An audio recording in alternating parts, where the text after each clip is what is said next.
آپ کسی محفل میں چلے جائیں تو اگر آپ کے یہ کپڑوں کے بٹن ہوتے ہیں، کوئی بٹن ٹوٹ جائے گا تو آپ کی ساری توجہ اس بٹن پہ رہتی ہے۔ حالانکہ کوئی دیکھے نہ دیکھے، بندہ بار بار غور کرتا ہے یار بٹن پر ٹوٹا ہوا ہے۔ انسان کا مزاج ہے کہ کوئی تھوڑا سا میل کچیل اس کی طبیعت پہ نا لگ جائے تو محسوس کرتا ہے کہ یار یہ مطلب بوجھ بن گئی ہے بات، یہ صحیح ہوتا تو مجھے ٹھیک تھا۔ چلیں اور بات آگے، ایک تیسری مثال دیتا ہوں، شاید وہ سمجھ میں آ جائے۔ اپنے دل سے پوچھیے گا، اپنی طبیعت سے پوچھیے گا کہ اگر آپ نے 2-3 دن کے کپڑے پہنے ہوئے ہیں، کوئی ان میں ناپاکی نہیں، صرف ذرا میل کچیل چڑھ گئی ہے اور آپ وضو کرتے رہے، غسل نہیں کر سکے، تھوڑی گرد چڑھ گئی ہے، لیکن آپ کو اپنا وجود ہی ذرا بوجھل بوجھل سا لگتا ہے وہ کپڑے وزنی ہوتا ہے۔ آپ گھر جائیں، دھلے ہوئے کپڑے غسل کر کے پہن لیں، طبیعت آپ کی نکھری نکھری سی ہو جائے، آپ کو محسوس ہوگا کہ میرے اوپر سے نا بڑا وزن ہٹ گیا ہے، بندہ اپنے آپ کو تازہ تازہ میری بات کی سمجھ آ رہی ہے؟ بس آپ سمجھ لیں کہ اگر انسان کی طبیعت پر کوئی ایک بوجھ ہو، بٹن ٹوٹ جائے، اس کا کپڑا پھٹ جائے، اس کے لباس صاف ستھرا نہ ہو، چلے چوتھی بات ذہن میں آئی ہے وہ بھی کر ہی دیتا۔ ابھی بھی آپ موبائل دیکھ رہے ہیں، مجھے نہیں دیکھ رہے، میرا شکوہ ہے کہ میں اتنا تھکا ہوا رات کا نہیں، آپ میں گل کر رہے ہیں، بڑے گھر بھی ہے، پڑھا لکھا بھی ہے، گھر بھی اس کا کشادہ ہے، اور دودھ، مٹھائی، پھل، 3-4 دن کے بہترین سالن، سارا کچھ فریزر بھرا ہوا ہے، پر گھر میں صفائی نہیں، اس نے کپڑے نہیں بدلے ہوئے، جھاڑو نہیں دیا ہوا، باقی سارا کچھ ہے، ڈگری بھی ہے۔ آپ نے اسے کہا میں ملنے آ رہا ہوں، دروازے پہ آ رہا ہوں، تو وہ ناراض ہو جاتا ہے، کہتا ہے پہلے دسنا تو صحیح تھا، میں نے تو صفائی کر دی ہے۔ آپ ایک تو یہ کہ آپ اس کے گھر جا رہے ہیں، آپ اسے کہیں میرے ساتھ چل ذرا کہیں جانا ہے، تو اس کے پاس M.Phil کی ڈگری ہے، PhD کا اسکالر ہے، وہ شخص بڑا مالدار ہے، گاڑی بڑی مہنگی ہے، صرف کپڑے نہیں بدلے، تو وہ آپ کے ساتھ آپ کو کہتا ہے میں نے کو نہیں جانا، پہلے مجھے کپڑے بدل دیں۔ آپ میری بات کو سمجھ لیں، ظاہر پر تھوڑا سا بھی میل کچیل ہو تو بندہ چل نہیں سکتا، وقت نہیں گزار سکتا، نہ کہیں جا سکتا ہے، نہ کسی کو بلا سکتا ہے، وہ نہیں بھائی گزارا ہی نہیں ہوتا۔ ایک بٹن ٹوٹ جائے تو کام نہیں چلتا، تو اگر تیرے ظاہر پر تھوڑے سے دھبے ہوں تو گزارا نہیں ہوتا، تو اگر باطن پہ دھبے ہوں یہ جو ساری دنیا کہتی ہے نا پتہ نہیں کیوں کیا پریشانی کا دل نہیں لگتا، پتہ نہیں، پریشانی کا پتہ تو ہے، پتہ کرنا نہیں چاہتے، پریشانی حسد کی ہے، یہ دھبا ہے باطن، بندے کو بے چین رکھتا ہے، پریشانی تکبر کی ہے، یہ دھبا ہے باطن کا، بندے کو پریشان رکھتا ہے، پریشانی چاہا جانے کی ہے۔ آپ پوچھ لیں لوگوں سے جن کو اسٹیج پہ بیٹھنے کی عادت ہے، آپ ان سے کہیں کہ تم یار پیچھے بیٹھ کے میں پر سن لیا، وہ بیٹھے لے جائیں گے، دھبا ہے، نہیں بیٹھا جاتا، کیا کریں، وہ تو بیچارے اسٹیج سیکرٹری کو گردن اونچی کر کر کے دکھاتے ہیں کہ میں اس محلے کا سیاسی ہوں، سماجی ہوں، فلائی ہوں، میں آ گیا ہوں، تو نے مجھے آگے نہیں بلایا۔ کون اچھا لگتا ہے بھلا میری طرح کے پیر کو، کون اچھا لگتا ہے؟ وہ اسٹیج سیکرٹری جو القابات نہ سارے 6-7-10 لائنوں میں لائے، یہ بوجھ ہیں، یہ تھپے ہیں، یہ زندگیاں تکلف سے بھری ہوئی ہیں۔ میرا رب قرآن مجید میں فرماتا ہے کما ارسلنا فیکم رسولا منکم یتلو علیکم آیاتنا، میں نے تمہیں وہ رسول دیے ہیں جو تم پر میری آیتیں پڑھیں گے، وَيُزَكِّيكُمْ، اور تمہیں پاک فرما دیں گے۔ جو تمہارے تھپے ہیں نا باطن کی، جو دھو ڈالیں گے میرے نبی کا، تمہارے اندر سے کہ میل کچیل سارا نکل جائے گا، تم اس طرح کی زندگی گزارو گے جو بڑا صاف ستھرا نارمل آدمی گزارتا ہے۔ تمہیں کھانے میں بھی مزہ آئے گا، بیٹھنے میں بھی مزہ آئے گا، کسی سے ملنے میں بھی مزہ آئے گا، ذرا سے دھبے اگر رہ جائیں، ذرا یعنی تھوڑا سا بھی غرور رہ جائے نا، تھوڑا سا، آپ یقین کریں میں نے دیکھا ہے لوگ پروٹوکول ڈھونڈتے پھرتے ہیں، لوگ تلاش کرتے پھرتے ہیں، کوئی مجھے اچھا کہہ دے، کوئی میرا نام لے لے، میں محفلوں میں جاتا ہوں، رکے آتے ہیں، فلانے صاحب کی صدارت ہے ان کا بھی نام لینا، فلانا بندہ کمیٹی کا صدر ہے ان کا بھی نام لینا، فلانا فلانا ہے اس کا بھی ذکر کرنا ہے. تو میں کئی دفعہ کہہ دیتا ہوں، میں کہتا ہوں آپ نے تو مجھے کہا تھا یہ نبی پاک کی تعریف کی محفل ہے، یہ فلانے صاحب اور فلانے صاحب کہاں آ گئے؟ کرو بند ہے اہل دول رضا، پڑھے نا اس بلا میں میری بلا، میں تو گدا ہوں اپنے قریب کا، یہ میرا دین ہے، یہ کوئی پارا اعلان نہیں. کبھی ان چیزوں میں نہ اٹھے. اگر آپ کو یہ بیماری لگ گئی، وہ کوئی بیماری بھی ہو، علامہ صاحب کہلانے کی ہو یا سیٹھ صاحب کہلانے کی، وہ بیماری پیر صاحب کہلانے کی ہو یا آپ کو دانشور کہلانے کی، یہ بیماری جب بھی لگ جاتی ہے فَلَا تُزَكُّوا أَنفُسَكُمْ، میرا رب روکتا ہے، فرمایا اپنے آپ کو خود صاف ستھرا نہ بتایا کرو، اپنے منہ سے نہ کہا کرو کہ ہم بڑے صاف ستھرے ہیں. وَهُوَ أَعْلَمُ بِمَنِ اتَّقَىٰ، اللہ پرہیزگاروں کو بہتر جانتا ہے، اللہ بہتر جانتا ہے. یہ تھوڑے سے تکلفات کو نکالیں. ہمارے گھر میں داماد آ جائے نا تو صاف ستھرا بیچارے کو صحیح نیند نہیں ہے، تو کہتے ہیں منڈے لڑکا ہے، اس سے پوچھ لو اس نے کھانا کیا، اس کو پوچھ لو اس نے بیٹھنا کہاں، اس کو پوچھ لو کہ جناب وہ پتہ کیا سمجھ رہا ہوتا ہے، وہ کہتا ہے میرا روب بڑا ہے، یہ روب نہیں، یہ بیوقوفی ہے.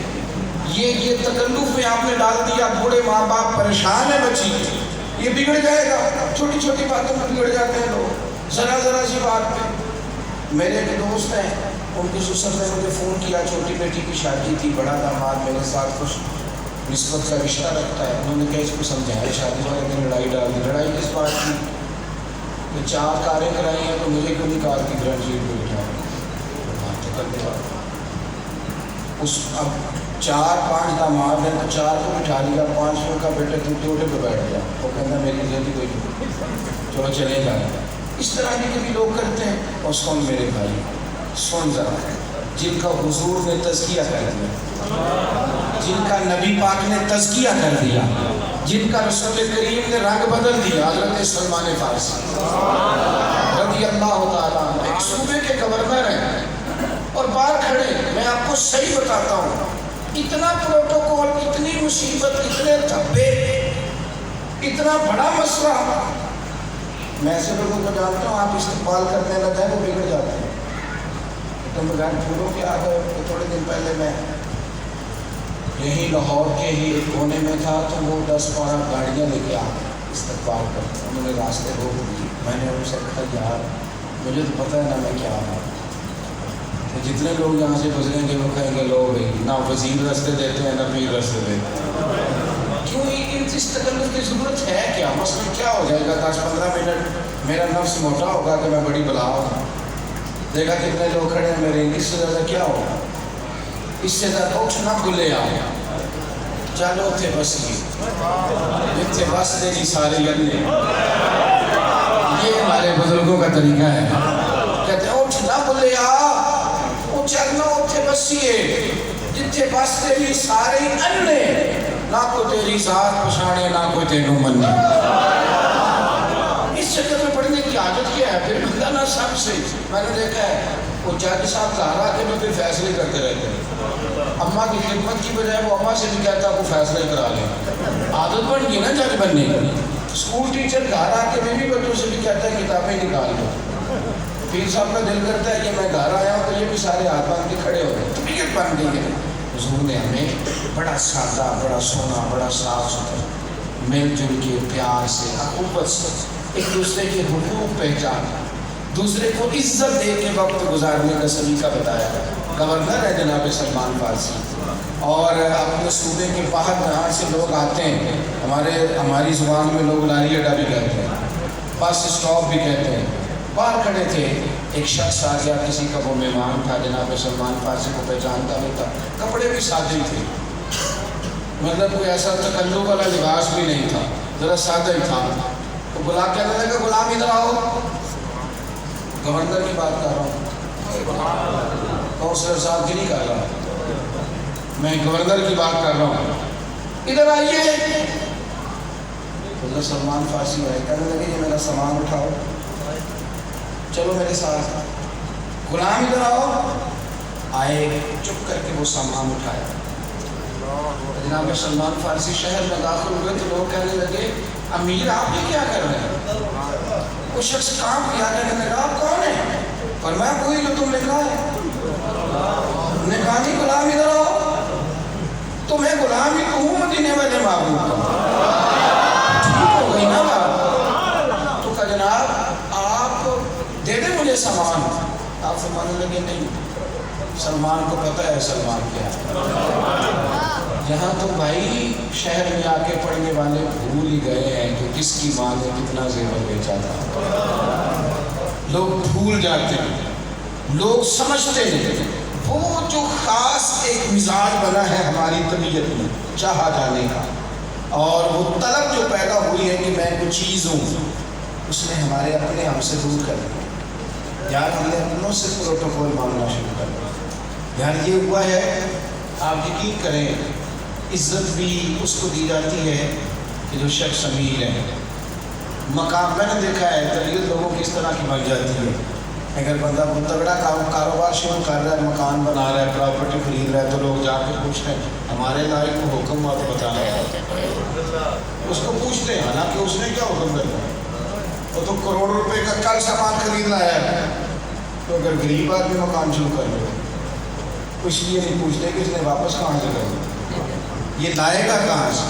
بھائی تھوڑا تھوڑا اگر ہماری طبیعت نہیں، ہم نہ صرف وہ رہیں جو ہم ہیں، اس سے طرح آگے بڑھنے کی کوشش نہ کریں. ہم نہ وہ رہیں. میں آپ کو عرض کروں، ایک جو ہے نا کہ بندہ مالدار ہے، ایک ہے کہ اللہ نے اسے علم دیا ہے، ایک ہے کہ کوئی عہدہ ہے. عام آدمی بڑی تیزی دکھانے لگا، بڑی تیزی. یعنی سارے سوال بھی خود ہی کر دے گا، سارے جواب بھی خود ہی دے دے گا.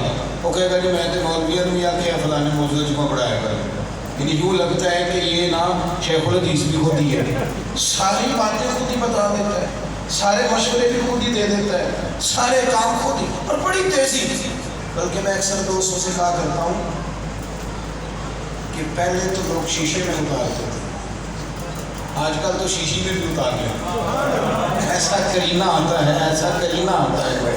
ٹائم لینے کے لیے ایک صاحب آ گئے، مولانا ٹائم چاہیے. میں نے ڈائری کھول کے رکھی. میں نے کہا بڑا آدمی تو نہیں ہوں، اگر پیار زیادہ لوگ کرنے لگیں تو بندے زیادہ پڑھ جائیں تو حقوق ادا کرنا ایک بندے کے بس کی بات. شاید اسی لیے امام غزالی نے فرمایا تھا کہ دوست تھوڑے بناتا ہوں. تو فرماتے ہیں کہ میں نے ان سے کہا، میں نے کہا یار یہ ڈائری ہے، ساری چیک کر رہا ہوں. اتنی دلائل دیے، اس کے سامنے حقوق رکھا، جہاں جہاں اجتماعات ہیں، پروگرام ہیں. میں زور کی بات مجھے کہیں جانا تھا، اب میں آپ کی خدمت میں آتا ہوں. جہاں سے مجھے میرے کی جگہ جانا ہے، پھر گھر لوٹوں گا. کل دوپہر میں میٹنگ میں شرکت کروں گا، کل ظہر کی نماز فیصلہ پڑھوں گا، پھر رات کو مجھے بہانا جانا ہے، اگلے دن میاں جنوں جانا ہے. عدم سے داری ہے ہستی میں آرزوئے رسول. دیکھو کہاں کہاں لیے پھرتی ہے جو سجوئے رسول.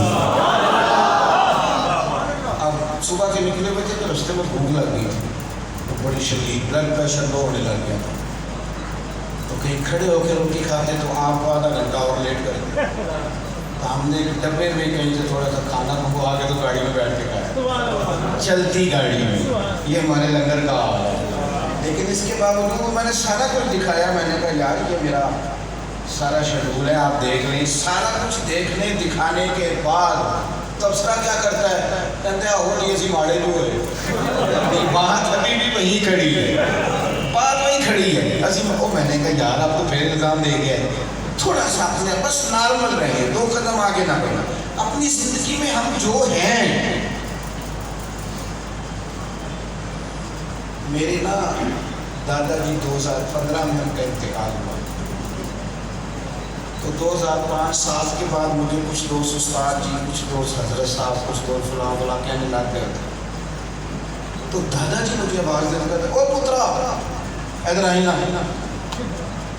آپ یقین کر کے جانے جب وہ اس طرح کر کے اوے ادھر آئے نا، جب آواز دیتے تھے تو جو لگتا تھا کسی نے کان کھینچ دی. محسوس ہوتا تھا کہ اور بھی کچھ ہے زندگی. ہم نا جہاں پہنچ جاتے ہیں وہاں سے ادھر ادھر ہونا پسند نہیں کرتے. اپنی زندگی نارمل جیے، اپنا تزکیہ ٹھیک رکھیں، اپنا حساب کریں.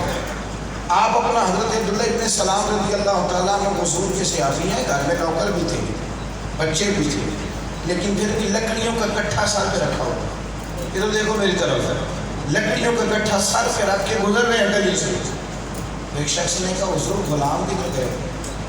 وسوسے آتے ہیں نا لوگوں کو، بچے کدھر گئے؟ آپ فرمانے لگے غلام بھی موجود ہیں اور بچے بھی فرما بردار ہیں۔ نہیں ایسا نہیں کہ میں کہوں گا تو میری بات نہیں مانے گا، غلام بھی موجود ہیں اور بچے بھی فرما بردار ہیں۔ لکڑیاں خود کیوں اٹھائی ہیں؟ فرمایا ذرا اپنے نفس کا حساب لے رہا ہوں، کہیں موٹا تو نہیں ہو گیا، اس پر ذرا بوجھ رکھا ہے تھوڑا سا، ذرا اٹھ نہ فریدہ سنتے آ تے کدی جھاڑو دے مسیح، تو ستے تے رب جاگدا تیری ڈاڈے نال پری، اٹھ فریدہ سنتے آ خلقت ویکھن جا، او متے کوئی مل جائی بخشیا، تو ہی بخشیا جا۔ حضرت عمر فاروق رضی اللہ تعالیٰ، کچھ لوگ نا جاہو جلال بناتے ہیں، کچھ کو جاہو جلال میرا رب عطا کرتا ہے، ان کا روح قدرتی ہوتا ہے۔ حضرت عمر فاروق بہت مہنگا جوڑا نہیں پہنتے، سادہ کپڑے، ان کا کوئی کلو و فر، کوئی بہت بڑا دربار، کوئی آنا جانا نہیں، کوئی ساز گارڈ نہیں، لیکن بولتے سچ تھے نا۔ ہمارے حاجی ابو صادق صاحب رحمۃ اللہ علیہ سارے دن کے رکشے میں رہے، موٹر کار کیا، موٹر سائیکل کیا، سائیکل بھی نہیں خریدا، لیکن میں بڑے بڑے لوگوں کو دیکھتا تھا، بڑے بڑے شیوخ الحدیث، بڑے بڑے بزرگ اور ایسے ایسے خطیب جو کسی کو بولنے نہیں دیتے، وہ بھی جب دروازے سے مسجد زینت المساجد میں داخل ہوتے تھے تو پہلے داڑھی چیک کرتے تھے، پھر چین والی گھڑی اتار کے جیب میں ڈالتے، پھر امامہ سیٹ کرتے تھے، تو سمجھ آتی تھی روب کپڑوں کا نہیں ہوتا، روب کردار کا ہوتا ہے، یہ کردار کا ہوتا ہے، سمجھ لینا انسان، یہ کپڑوں کا تھوڑی ہوتا ہے۔ آپ کے کردار سے لوگ ڈرتے ہیں، کردار سے۔ آپ جاؤ نا اس آدمی کے پاس جو بالکل چھوٹا سا ملازم ہے، کلرک ہے، چھوٹی سی تنخواہ ہے، لیکن پجاروں والا بندہ بھی اس کے دروازے کے باہر کھڑے ہو کے کہتا ہے یار ہے تو یہ ایک معمولی ملازم اور نہ رشوت لیتا ہے نہ ناجائز سفارش مانگتا ہے، بندہ بڑا کھڑا ہے،